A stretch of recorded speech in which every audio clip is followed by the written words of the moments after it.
Good evening, and welcome to the South China Sea and Maritime Rules-Based Order, a La Trobe Asia webinar. I'm Nick Bisley, and during the day, I'm the Dean of Humanities and Social Sciences at La Trobe University. But this evening, I'm helping out with my old team at La Trobe Asia. Well, at least it's evening here in Melbourne. I'd like to begin this event by acknowledging the traditional owners of the land on which La Trobe University's Melbourne campus sits, the Wurundjeri people of the Kulin Nation, and pay my respect to their elders past, present, and emerging. I'd also like to express my respect to their people, both past and present, and to extend that respect to other Aboriginal Australians who are watching this webinar. A key part of La Trobe Asia's role is to engage the public in meaningful discussion about the region, to deepen our understanding and knowledge of Asia, and to make decisive interventions in public and policy debate. And the topic of this webinar fits squarely within this core remit. The South China Sea has been a hotly contested maritime zone for nearly a decade. It is a vital waterway through which the energy and commodities that power Asia's booming economies travel, and through which, in turn, many of the goods from factory Asia make their way to global markets. It's resource rich, both in terms of fisheries and hydrocarbon deposits, and it is a key strategic corridor. As a result of this, the complex and overlapping disputes in the sea relating to sovereignty, jurisdiction, and maritime rights, to name but three, are fights which matter to the region as a whole and not just to the claimants. But they are also a dispute about disputes, as the sea has become the central theatre in a competition about Asia's future international order. What are the differing approaches of regional powers to the South China Sea disputes? How are laws, norms, and history being used and abused in this contest? Can UNCLOS, the purported constitution of the seas, help navigate a path out of this morass? And what does the state of the South China Sea disputes tell us about Asia's future? So here with me to discuss these important questions is our all-star panel. First, I'd like to introduce Greg Poling, who joins us from Washington, DC, where it is very, very early in the morning.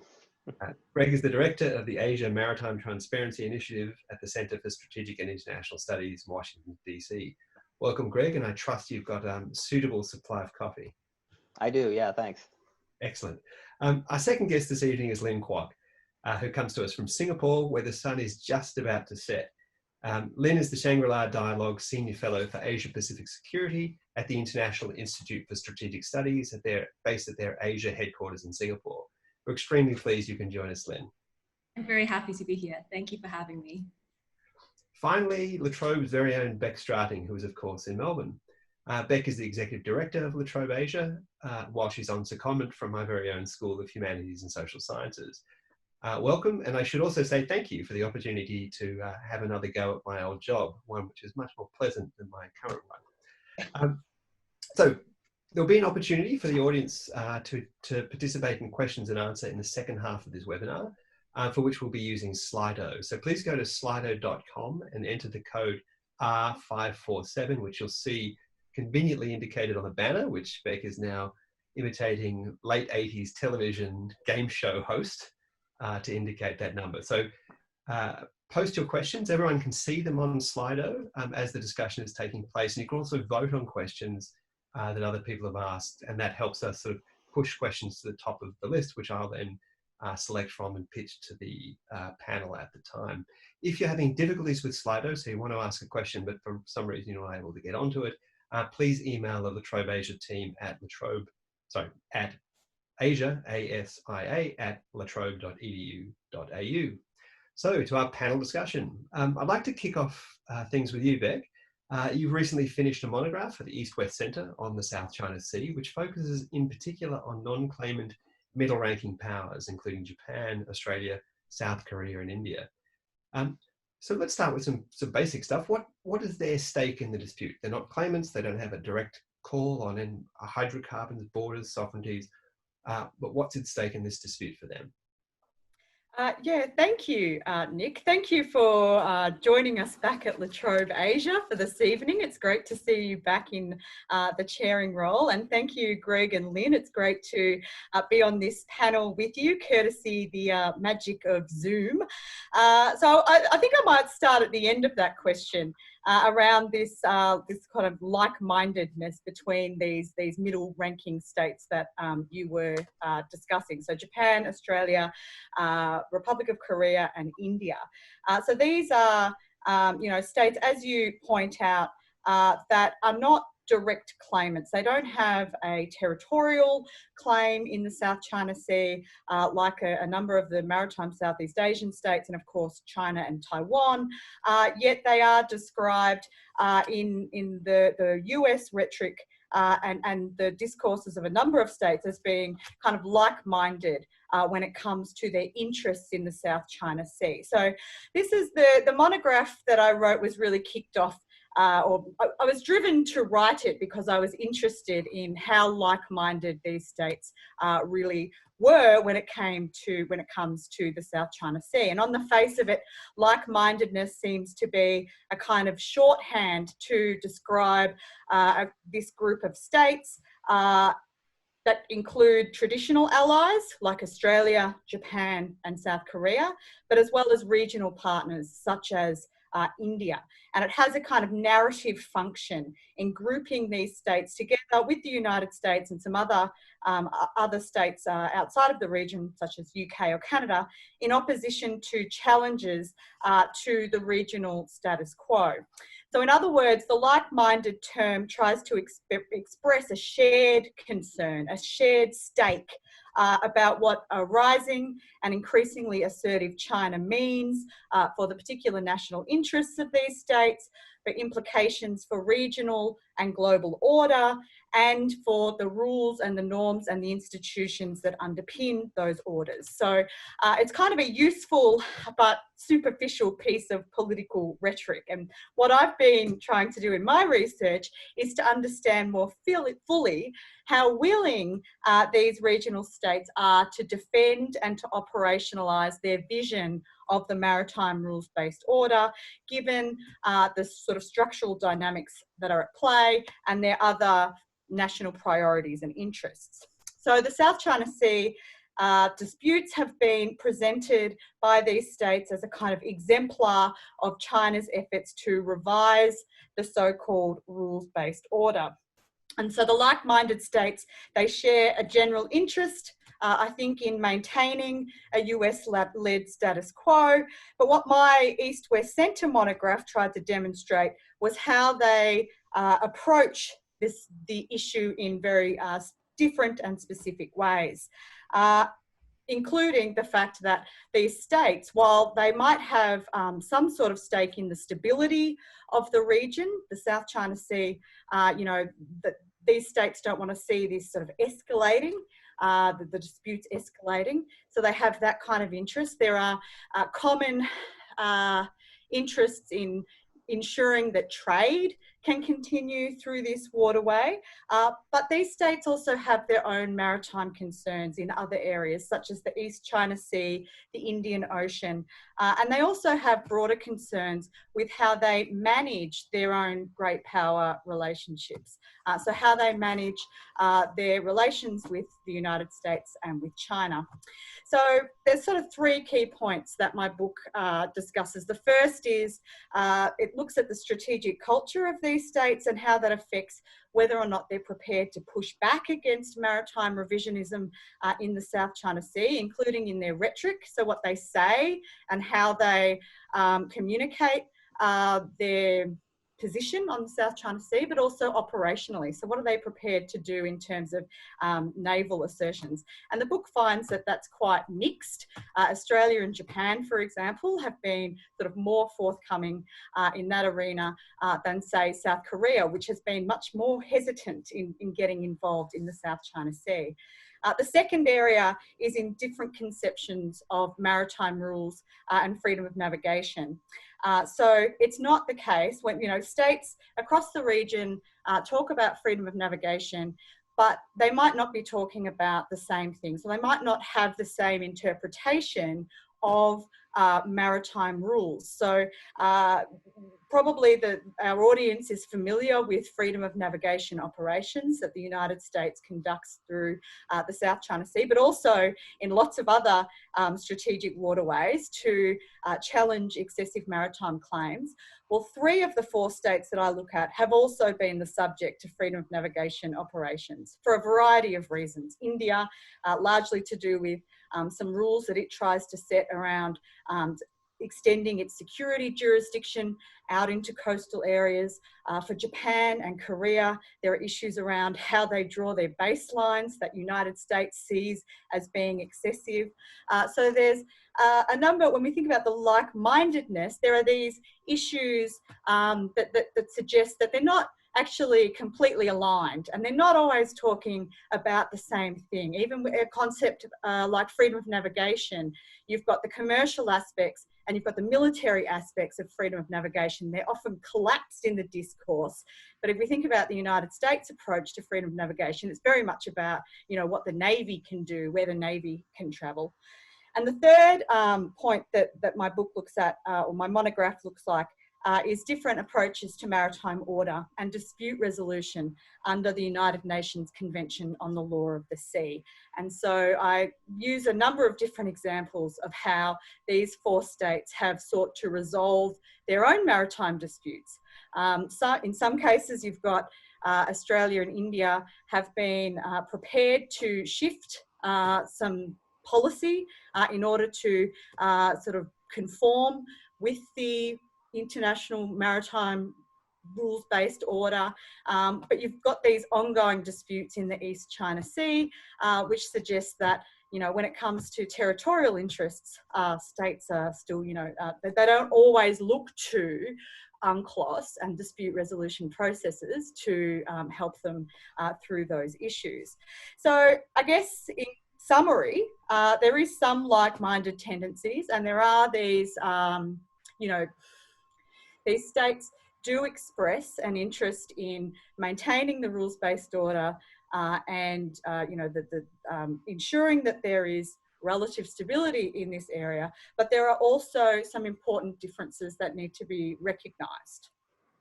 So sort of similar-ish minded, but not quite so like-minded. I want to turn now to Australia in particular, and I think the South China Sea disputes are particularly challenging for Canberra, increasingly drawing us, I guess, closer to the dreaded having to choose between China and the US. And of course, they're bringing the geography of competition closer to home.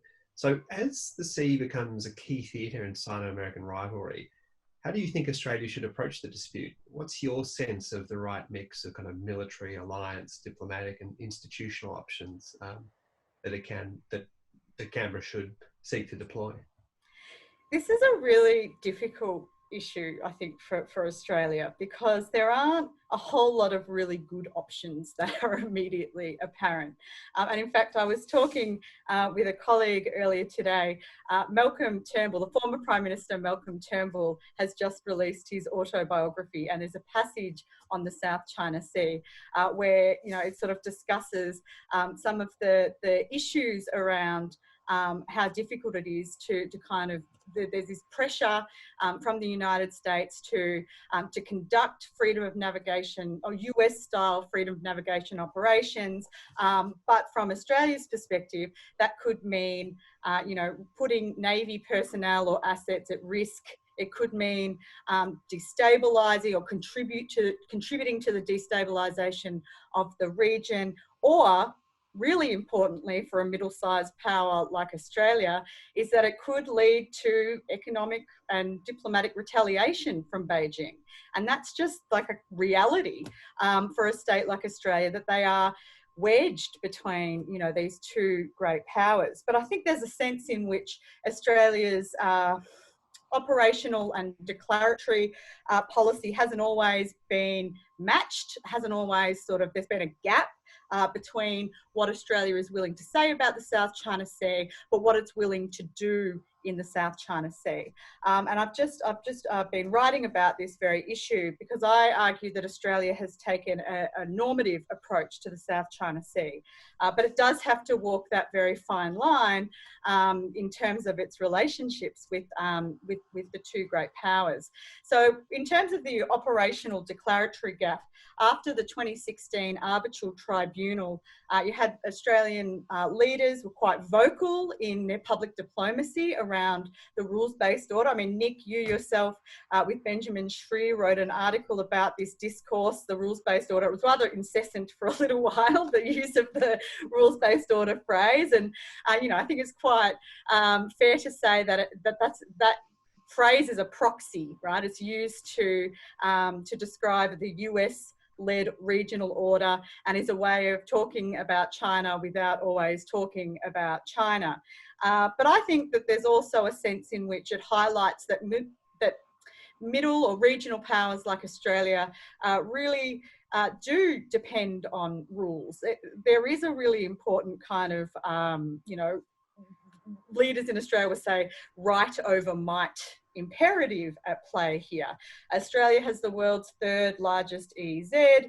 We have interests across 3 oceans, not just the Indo-Pacific, but the Southern Ocean too. Often gets forgotten.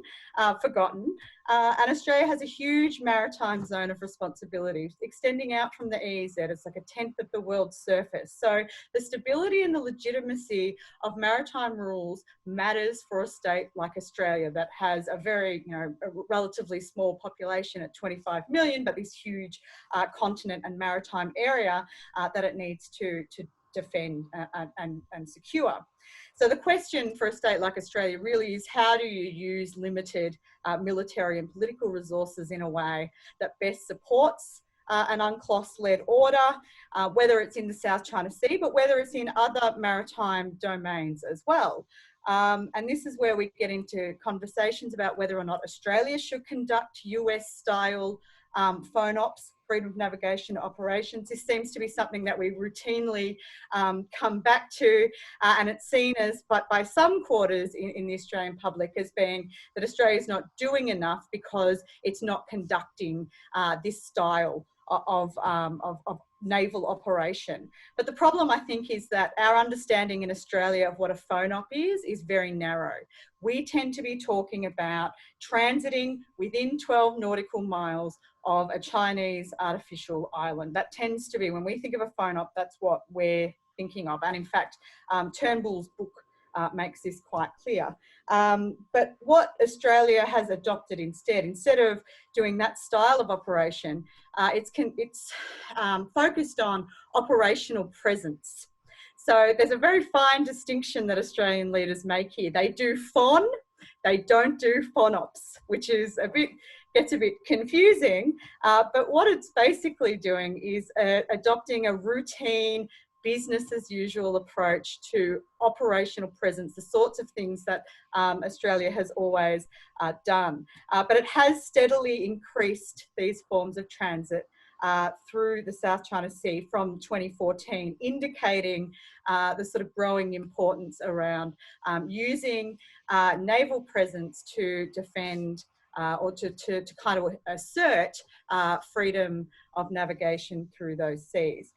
So there's lots of other sort of things that I could talk about here in terms of capacity building, which we might get to later. Capacity building with Southeast Asian states, I think, is really important. Diplomatic engagement during the Code of Conduct negotiations. But I might leave it there. We've got plenty of time to discuss those things, and just say that one of what Australia wants to avoid is a conflict in the South China Sea where it will have to choose a side. I think that's you know, one of its biggest sort of priorities. Yeah, one thing we might kick around in the questions later is whether the fact that Australia's deteriorating relationship with China, where it's in a bad spot now and probably likely to get worse, whether that's going to shift Australia's approach to the South China Sea, because all of a sudden the side costs of, we're already paying them, if you want to put it that way. Anyway, let's turn to Lynn. So Southeast Asian states are very much at the front line of all of this. And I think in spite of its name, the South China Sea is very much a Southeast Asian sea. But one of the challenges, I think, is that the differing interests of Southeast Asian states, both claimants and non-claimants, make the management of the issue and the great power rivalry that's exacerbating it much more difficult, much more complex. Are these differences a continuing challenge, or do you discern any signs of increased Southeast Asian coordination in response to this? And I wonder also if you might, in your comments, say a little bit about the role ASEAN is playing in managing the dispute and the broader rivalry. Thanks so much for that question, Nick. I'd also like to just reiterate my thanks to La Trobe Asia as well as Beck for the invitation to join everyone in this discussion today. It's really a delight to be here. On your question on whether we are seeing increased coordination amongst the Southeast Asian countries on the South China Sea, I think the short answer to your question is no. I do not see, there's little evidence to show that they are increasing coordination on the challenges that they face in the South China Sea. But before I kind of unpack that statement, I'd like to take a quick look at what's been happening in the region, especially since the coronavirus. So one might think that with the coronavirus, we would see a lessening of activity perhaps in the South China Sea, but I think we've seen quite the opposite. And in fact, activities in the South China Sea have not abated and have arguably intensified. So what are these activities? I think the first thing would be China's encroachments into the exclusive economic zone, or EEZ, of countries like Indonesia, Vietnam, and most recently Malaysia. So with Vietnam, it conducted survey activities in Vietnam's EEZ and also sunk a Vietnamese vessel in early April.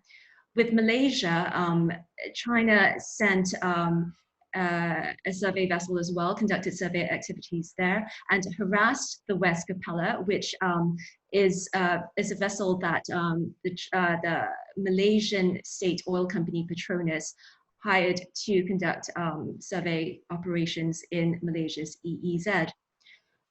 Such actions, unfortunately, are in direct contravention of the United Nations Convention on the Law of the Sea and the 2016 ruling, which clarified that littoral states actually are able to enjoy the exclusive economic zone and the sovereign rights and jurisdiction that the EEZ vests in them, free from any claims made through China's 9-9 or any claimed exclusive economic zone from any feature within the Spratlys. So that's the first set of activities that China has been engaging in just since this January this year. The second set of activities that China has been engaging in has been to maintain its near constant presence around features occupied by or administered by various Southeast Asian countries. So the clearest example of this would be a near constant presence around the largest feature that the Philippines occupies in the Spratlys, namely T2 Island. And this has been continuing since the end of December 2018. So China has maintained its presence around T2 Island.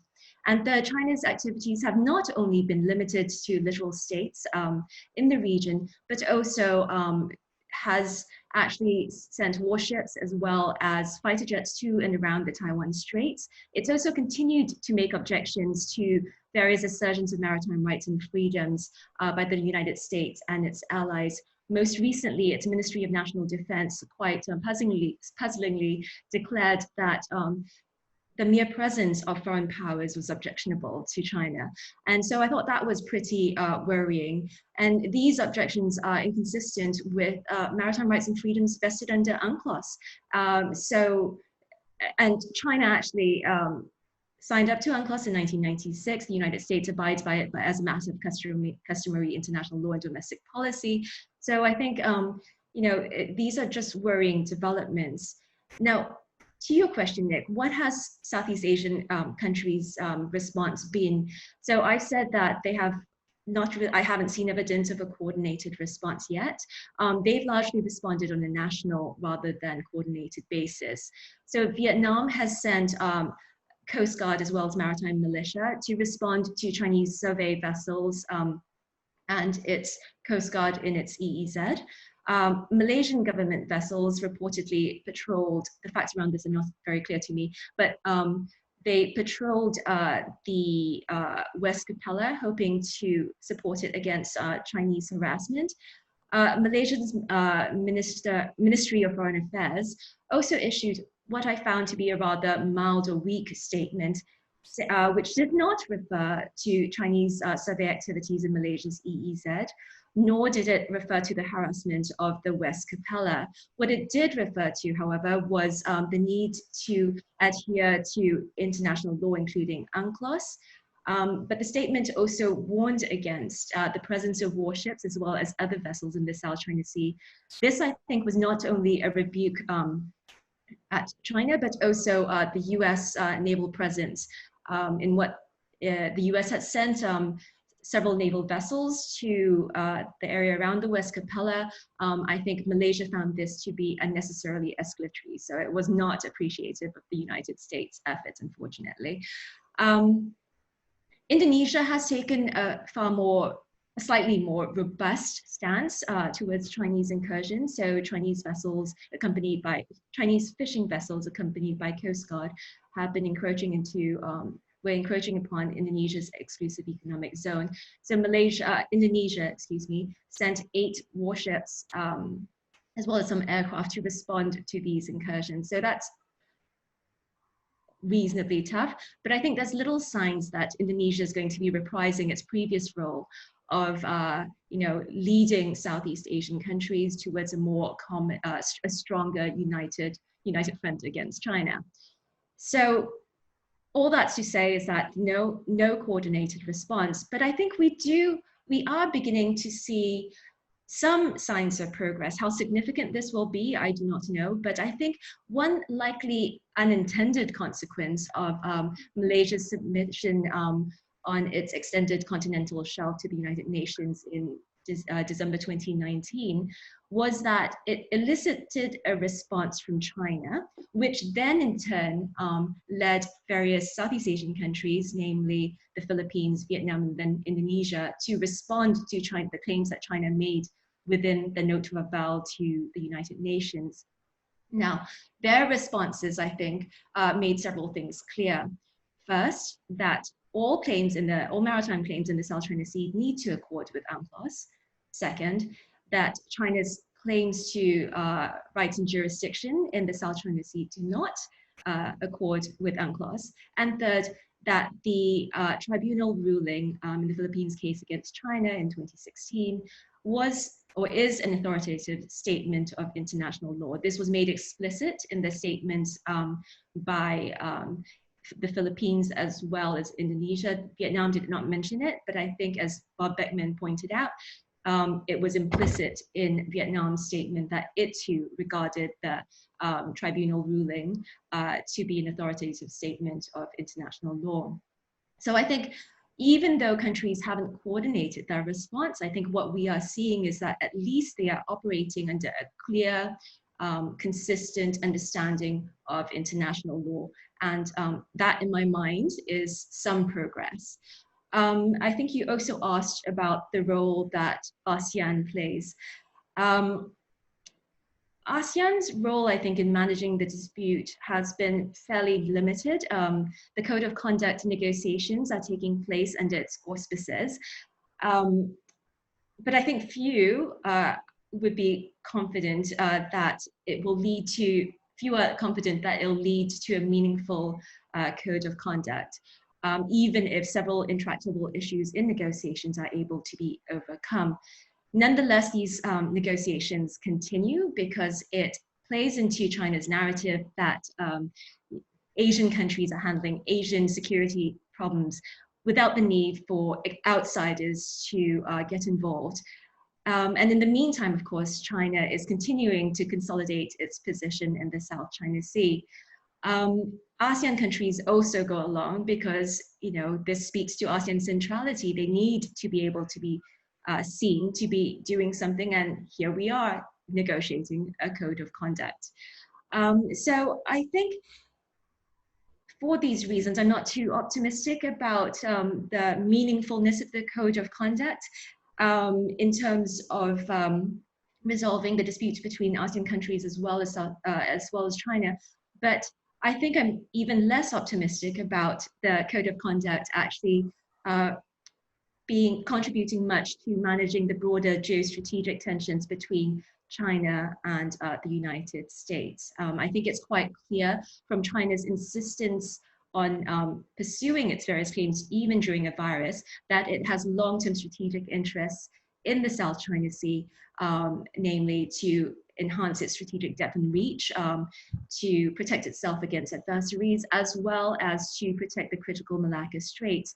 And I don't think China is going to be allowing very much to get in the way of its achievements of these objectives.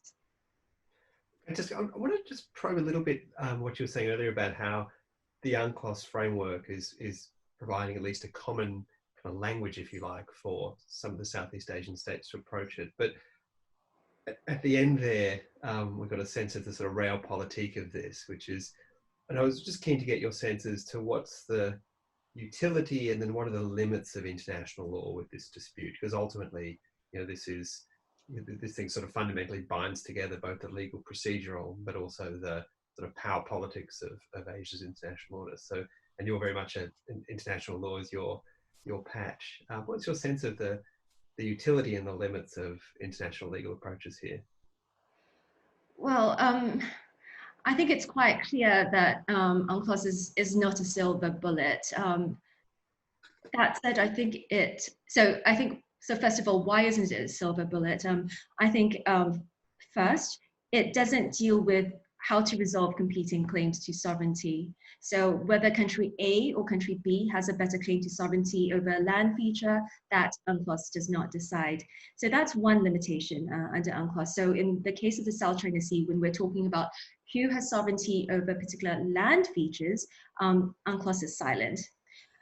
The second reason why UNCLOS isn't able to, you know, wave a magic wand and resolve everything is that, you know, it also is not going to be doing, it's doing very little, it will do very little to resolve the broader strategic rivalry between the United States and China, which is playing out in the South China Sea, but also in other arenas, be it trade or technology, etc.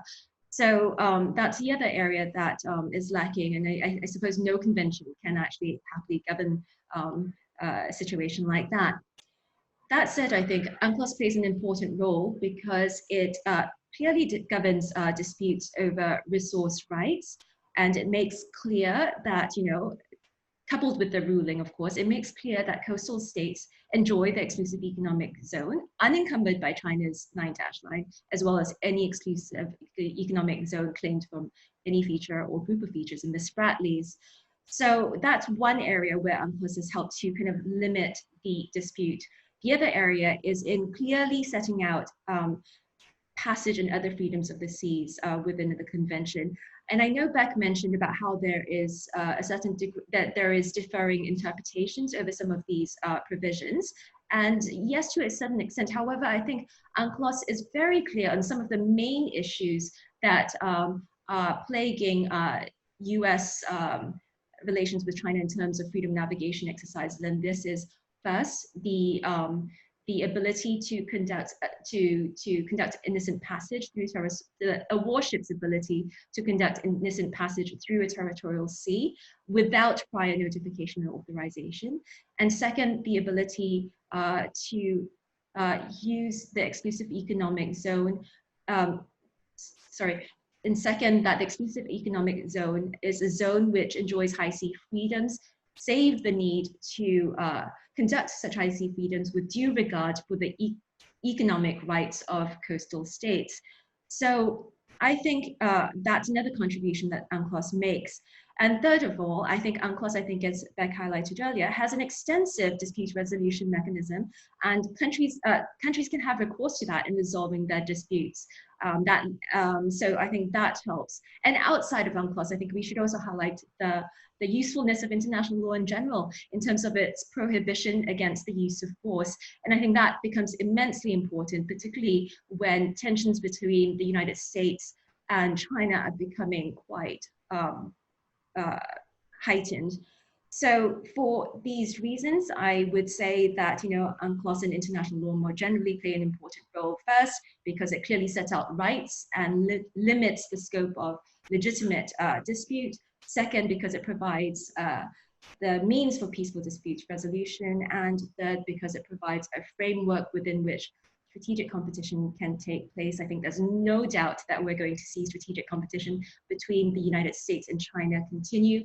The question is whether or not it continues within a rules-based order or completely overturns it and challenges the rules-based order. I think the latter situation will be immensely destabilizing and dangerous. UNCLOS won't save us, but it's going to do a great deal to help us save ourselves. So excellent. Greg, turn to you now. You're writing a book on the history of the US and the South China Sea, and it was keen to get a sense of from your work how Washington's approach to the South China Sea has evolved over time. Yeah, well, I mean, first, thanks for having me. And I'll preface this with, it is early. If I'm not entirely lucid, blame it on the early morning or the lack of coffee. So what I found striking is that if you look back over the internal debates within Washington, dating back to, I mean, really the pre-war period, the list of interests has been pretty consistent. Now, the way they've been prioritized has changed wildly, right? Based on how important the South China Sea has been, whether or not it's seen as a strictly regional issue or touching on more global equities. But you have this consistent list. One of those is international law of the time. Now, what international law of the sea has changed a lot in the last 7 years, but the U.S. has consistently been a proponent of defending whatever the high seas freedoms are of that day. Second has been a related need to maintain access. So going all the way back to the Japanese declaration of the Shinangunto, the New South Archipelago, there was a lot of concern among the US about being booted out of these waters against international law. And then there is this third issue, which is a careful balance between neutrality on the questions of territorial sovereignty, because going all the way back to the 30s, the US felt that nobody had a particularly strong claim here, except arguably the French, with credibility. So remember, from 1950 on, basically, the Spratly Islands were being occupied by 3 US treaty allies.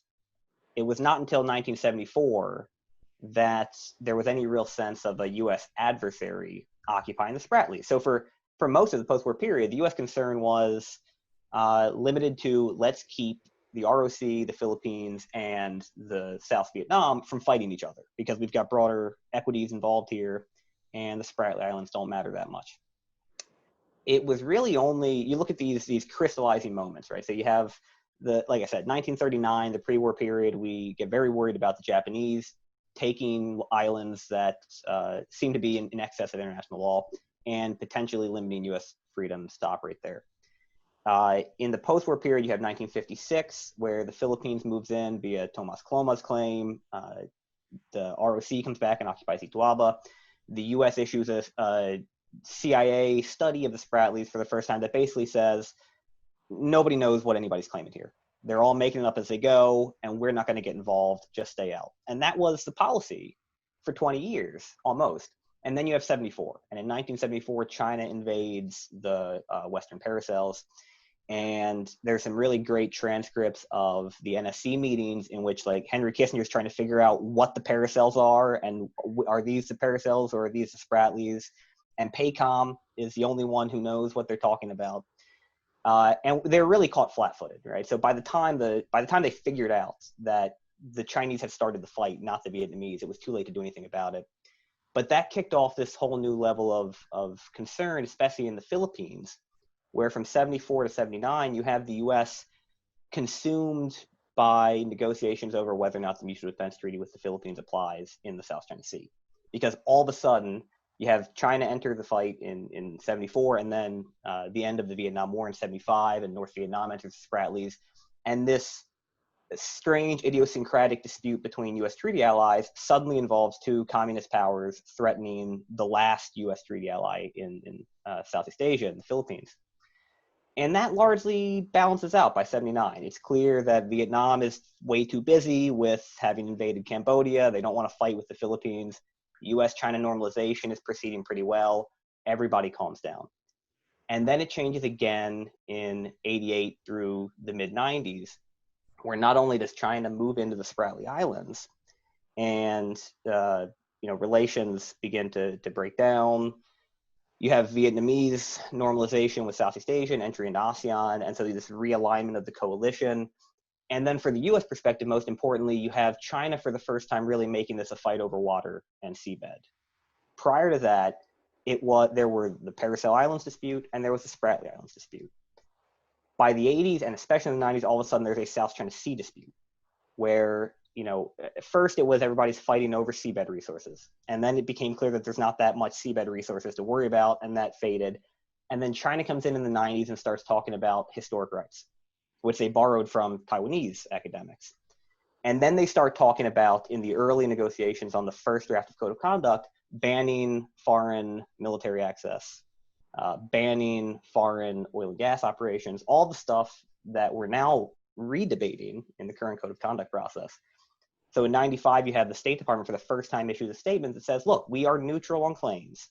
We will not accept a code of conduct that infringes on the rights of third parties, which was the US's way of saying you can negotiate whatever you want with the Chinese, but ASEAN does not have a right to agree to ban third-party access to the South China Sea. And from my perspective, that has remained pretty consistent over the last 25 years. Now, since 2009, it started to matter a whole lot more. But the US position since at least 1995 has been pretty consistent, right? We're not going to accept the use of force, especially against the Philippines. We're not going to accept any resolution here that violates US freedom of access to the South China Sea under current international law. And we don't care who owns what rock. And that's where things stand today, and largely where they stood for most of the last century. All right, I'm just looking at the time. We've got about 20 minutes left. So I think we might turn to the questions from the audience. And actually, I'll ask one that goes straight to you, Greg, and then we'll work our way through things. So the questions come from someone saying, for China to achieve total dominance over the South China Sea, it would have to militarily engage the United States. So realistically, how likely is such a scenario? So I guess this is getting at the has China won, or what would it take for China to quote unquote win? Right. Yeah. I don't think that China has won. I do think that on whichever metric you use, the U.S. is losing and Southeast Asian states are losing. Now, whether you want to look at that as a question of international law or access or resources, clearly China's winning on all fronts. It still seems unlikely to me that you would have an intentional clash between the PLAN and U.S. Navy. But we can't discount the possibility of an accidental clash. So, Lynn refers to the standoff with the West Capella earlier this year, the ongoing militia deployments around T2 Island, the 4 months standoff with the Vietnamese last year. At any of these points, you could have an accident in which China's policy that basically relies on Coast Guard and militia boats to go out and play chicken with Southeast Asian boats. Eventually, that's going to lead to a loss of life. And if it's a loss of life on the Philippine side in particular, you have the possibility of escalation in which the Filipinos feel a need to respond, the U.S. gets dragged in. So you could have a small, contained fight. But I would actually argue that the way China intends to control the South China Sea, the way it intends to dominate the South China Sea, is without force, by forcing Southeast Asian states to accept that they have already lost, that China's predominance with Coast Guard and paramilitary forces is such that the Southeast Asians should just take whatever bad deals on the table, and thereby undermining the credibility of the US or anybody else, Australia, Japan, et cetera, the international community, to defend their rights. Okay, so the next question is coming from Gordon Flake in Perth. Hello, Gordon. Friend, I was going to say friend of the podcast. It's not a podcast, but there we go. So is there evidence of claimant states taking advantage of the distraction of COVID-19 to alter the status quo in the South China Sea? Lynn, you talked a bit about this, so why don't you have a first swing at that? Has there been opportunism by claimant states under the crisis of COVID, or is it just business as usual? I suspect that a lot of the work, a lot of what's happening in the South China Sea and the part of the claimant states, I think the plans were put in place prior to COVID. So like the Philippines and its construction on, I think it's T2 Island as well. I suspect that came even before COVID came along, and Malaysia's submission to the CLCS, the Commission on the Limits of the Continental Shelf, I think that as well was long in the making. So I think the executive summary was dated 2 years prior to its actual submission. So I don't think that the opportunism has come from the claimant state side. And I also want to say that I suspect that, it's not a situation where China sees COVID and says, ha, I have to do more. I suspect that this is a lot of what's happening, China was intending to do anyway. COVID has merely helped the situation. It made some people think, oh, now maybe the geopolitics will stop, the geostrategic fight will stop. But I think from China's perspective, I think China, had this in mind all along. We see a little bit of escalation in the sense that in the past, China maintained a near constant, but generally low-level presence around Luconia shoals, which is administered by Malaysia. And now China has gone a step further by surveying in Malaysia's exclusive economic zone, as well as harassing a vessel contracted by Malaysia's state oil company. But in general, I think that COVID helps, but is not the cause of these activities.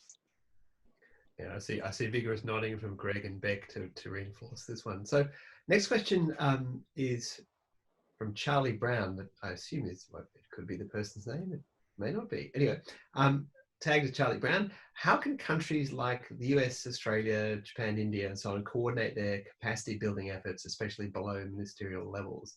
What are the priorities? So Beck, this probably speaks directly to your East-West Centre book.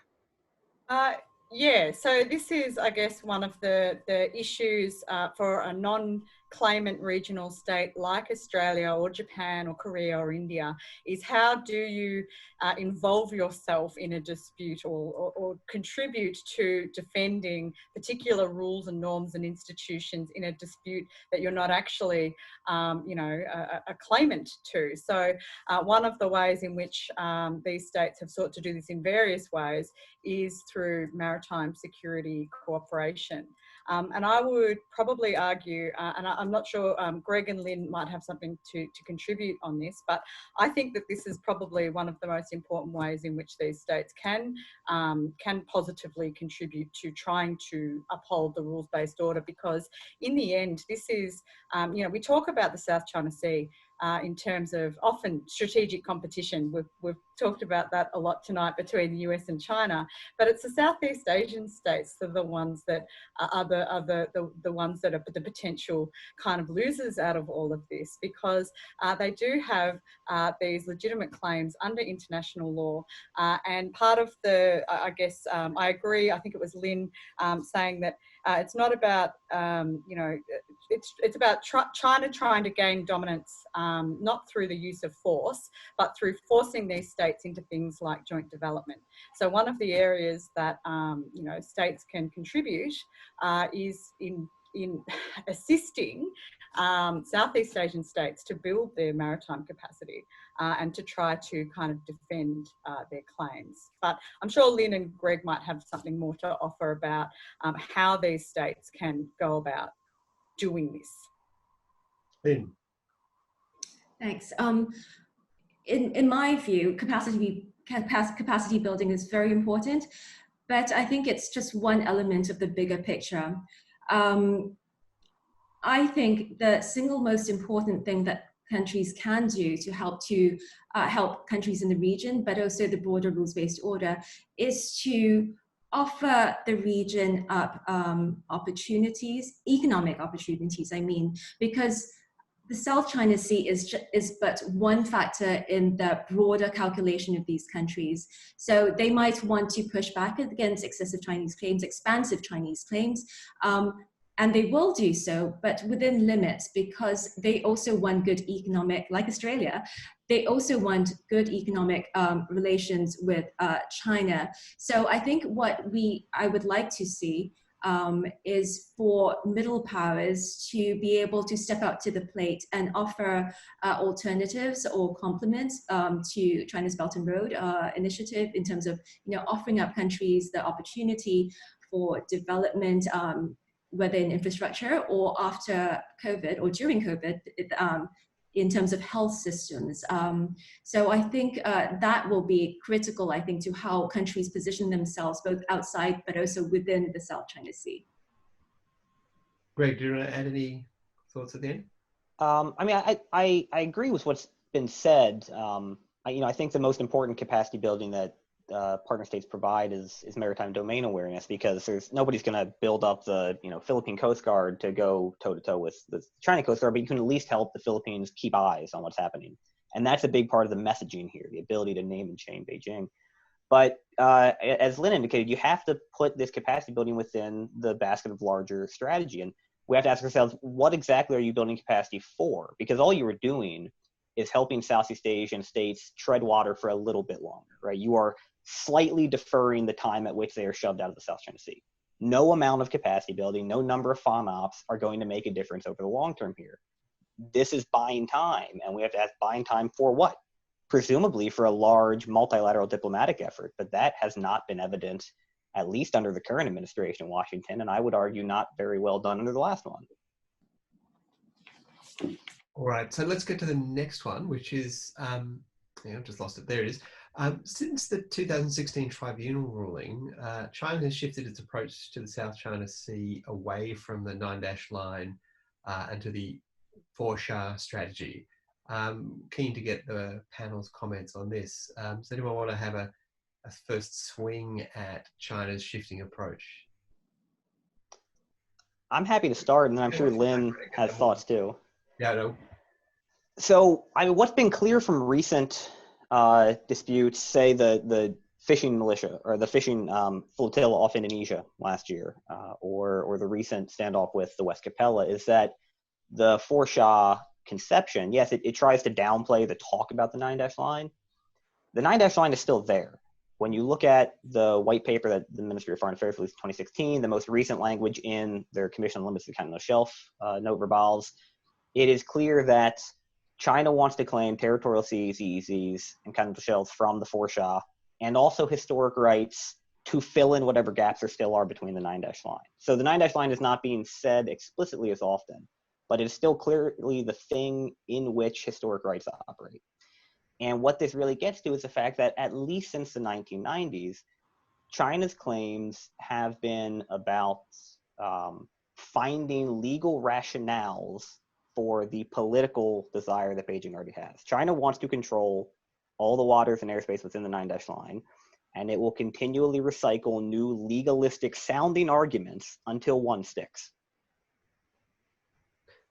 Beck, did you want to quickly come into this? Very quickly, because I know Lynn wants to say something too, I would also add that, we've got these range of maps appearing in popular culture that have the 9-dash line included, and it's kind of this is becoming something that's kind of out there in the public, and it's a form, I think, of maritime territorialization, trying to claim the South China Sea as a part of Chinese territory. But I'll let Lynn continue on. I think I think I agree with Greg that China seems to be emphasizing the 4-SHA claims a little bit more these days compared to the 9-dash line, but the 9-dash line is still present. In a sense, in some respects, it's irrelevant whether it's the 9-dash line or the 4-SHA claim. Both are excessive. Both are claims that China is simply not entitled to. In the case of the 9-dash line, the tribunal was pretty clear. I mean, it could not have been clearer that to the extent that China was claiming historic rights within the 9-dash line, these rights had been extinguished by the entry into force of the convention because of the maritime zones provided for within the convention, and historic rights to such a vast expanse of space would be inconsistent with it. So that was clear. What was also clear in the tribunal ruling was that countries that are not archipelagic states cannot then draw straight back baselines around groups of features in the South China Sea and then claim maritime zones, both internal waters within those straight baselines, within those features, and then territorial seas beyond those baselines, and then an EEZ beyond that. Countries that are not archipelagic states cannot do that. China is not an archipelagic state. It is not entitled to be claiming maritime zones from groups of features in the South China Sea. Now, this was made very clear from the tribunal ruling. So what is unclear to me is why China bothers.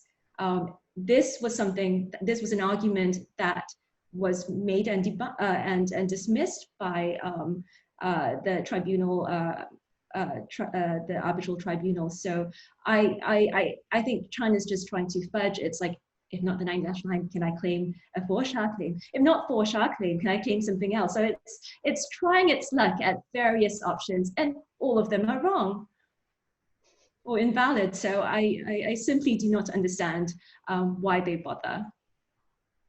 All right, so we've got time for a couple more, I think. So the next one is asking the panel about your thoughts on measures like joint development agreements and their role in the dispute. Is the engagement of other claimants possible besides the Philippines?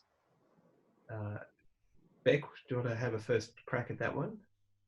Yeah, so I think I mentioned joint development before. I mean, I think one of the issues with joint development is that it essentially puts smaller states in a position where they have to accept claims made by bigger powers that, as Lynn has just described, these are not legal claims under international law. So there's a real question here for the smaller Southeast Asian states about what they're prepared to accept in order to access some of these resources, whether they need to access some of these resources like, potential oil and gas in the South China Sea, to the extent that they are willing to compromise on some of their sort of fundamental entitlements under international law. All right, given the time, we might move on to the next one, just try to get through a couple more before we have to wrap up. So, Lynn, there's a question directly to you from Sato Yoichiro. He says, hi. Can you clarify the nature and source of harassment against the West Capella? I heard the presence was without harassment from a Malaysian source. Malaysia has been trying to downplay the incident, so they might well be right. The reports were of harassment of the West Capella, but of course, I suppose it might depend on how high your tolerance for certain intrusive activities are. If it's very high, as in the case of Malaysia, perhaps it wasn't harassment, and if it's lower, then it was. So I think what appears to me to be more likely is, given China's previous conduct, including in Vietnam's EEZ last year for several months, is that there was some degree of Chinese presence, which might have been intimidating for Malaysia. But as I said, I think Malaysia has sought to play it down. So even I was trying to find out the sort of presence they sent out for the presence that Malaysian vessels put out, the Malaysian government put out, and I was unable to really clarify what sort of how many vessels they sent out, what sort of vessels. I mean, that was quite difficult as well. I think they're very concerned about escalating the situation. They were not happy, as I mentioned earlier, about US presence, even though it was meant to be helpful and to help smaller coastal states defend their economic rights. And generally, I think of all the claimant states right now, with the exception perhaps of Brunei, Malaysia's position has been the most, the least forward-leaning of the Southeast Asian states. All right, I think this is probably going to be the last one, and it wouldn't be the Trobe Asia panel if there wasn't a question about the Quad. So questions basically asking, firstly, the broader question around whether the Quad can become some kind of military component to organise against China. And then I guess there's the more specific element of what role the Quad might play in the South China Sea disputes. So to begin with the Quad reflections, perhaps I'll start with Beck and then Greg and then Lynn, and then we'll probably have to wrap it. So if you keep it relatively brief. So I will keep it brief. I have to confess that at this point, I'm a little bit of a Quad skeptic, not because I don't want to see it to, become, a security grouping that can conduct exercises together and so on, but just that at the moment, it still really exists in the dialogue. realm, and I'm not really sure at the moment, what it's going to turn into at this point. But there were some positive signs for the Quad recently with a strategic partnership agreement between India and Australia. And I think that really that bilateral relationship, India and Australia, has been something that has sort of been an issue for advancing the Quad. So there are some positive signs there, although still no Malabar agreement. Invitation to Malabar. So I guess I'm a bit on the fence about the Quad, a bit wait and see about how that develops. Waiting for Malabar. There's a East Asian strategic studies play waiting to be written. Greg. Yeah, I think I agree. The idea of trilateral cooperation of some sort in the South China Sea, I think, is going to grow, right? So U.S., Australia, Japan will continue to align more and more on their discussions of freedom of the seas. I think that you'll eventually get back to a more boisterous kind of diplomatic role here, including outside parties like the Brits and the French. The Indian role in the South China Sea is less clear. Sometimes Delhi runs hot and cold here, and for India, the South China Sea is very much a secondary theater. If India plays a unique role here, I think it's going to be in the India-Vietnam relationship, where whether it's on the mill-to-mill side or diplomatically, India can play a role that the other Quad members can't. And I'll just flag that this is something Hanoi really wants. It was interesting that CSIS just published a survey of strategic elite opinion in Southeast Asia, and one of the most interesting questions to me was everybody in Southeast Asia, when asked what is the most important multilateral forum in Southeast Asia, everybody said ASEAN, except a majority of Vietnamese respondents said the Quad, which is not a Southeast Asian regional organization, but shows how much a lot of thinkers in Hanoi desperately want to internationalize this issue. That's an outstanding finding. Lynn. I think that the potential of the Quad is limited both in terms of, well, I think the internal dynamics limit the potential of the Quad. And that is, it alludes to what Greg said earlier about India. India has been a very reluctant player in the Quad, especially when it comes to a more militaristic or security bent, if it's asked to play a more militaristic or hard security role. And I think I was speaking to a very senior person from the Navy last year, and I had talked about 2 sets of military exercises in the South China Sea in the middle of last year. And I said, oh, there was one where it would have all the Quad members taking place. Why didn't India take part in that? And he says, well, it's because it's the Quad.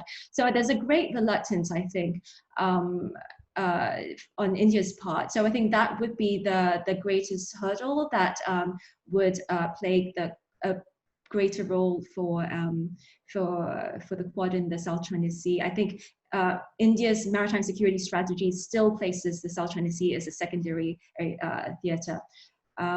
The other reason I think that it will play a limited role, well, this is not so much a descriptive or analytical statement, but it's a normative statement. I don't think it should play a greater role in the South China Sea. And that's because the Quad is associated with the Indo-Pacific strategy. And a lot of, some countries are seeking to create greater buy-in to the Indo-Pacific strategy. One region that buy-in is hoped for is ASEAN. And I think ASEAN would be very reluctant for the Quad to play a more militaristic role. And if we look at the ASEAN outlook on the Indo-Pacific, although it adopted Indo-Pacific terminology, it also sought to emphasize the importance of infrastructure development, thereby nodding to China. And it also eschewed all mention of the Quad and replaced it instead with a focus on economic integration as well as greater connectivity in the region. So I think for that reason, a practical reason why the Quad won't play a greater role in the South China Sea, as well as a normative reason why it shouldn't play a greater role, I think we are unlikely to see the Quad playing a greater role there. Some definitive statements from Lynn. And the panel is, on the whole, Quad skeptic, I would say. So I'm afraid we're out of time. And so to begin the kind of close off, I'd like to thank our panelists, Beck, Greg and Lynn in their respective time zones for some wonderful contributions and really thoughtful interventions in a really complex debate and topic. Thank you to the audience who've joined us from all over the world. We certainly know there's people from many corners participating. We've recorded this event, and if you've registered, we'll be sending the links, and we'd be very grateful if you could circulate those links through social media and other forms so others can benefit from this great discussion. Before we go, I need to plug the next event that La Trobe Asia is hosting. Sadly, I won't be part of it, which may make it more appealing for some of you. But on the 1st of July at 6 o'clock in the evening Melbourne time, there'll be a webinar on the Trump administration's Asia policy, and it marks the launch of the next La Trobe Asia policy brief. The brief is entitled "A More Dangerous Place, Asia During the Trump Presidency." And you can actually download that brief already on the La Trobe Asia website. But 1st of July at 6 p.m, if you're watching this, you'll be emailed about how to register through the normal channels. And finally, is a plea to follow La Trobe Asia on Twitter. We're at La Trobe Asia, and join our mailing list to find out more details about online events, publications, and more. Thanks again for your participation, and we look forward to seeing you virtually or in the flesh before too long. Good evening, or good morning if you're in Washington, DC.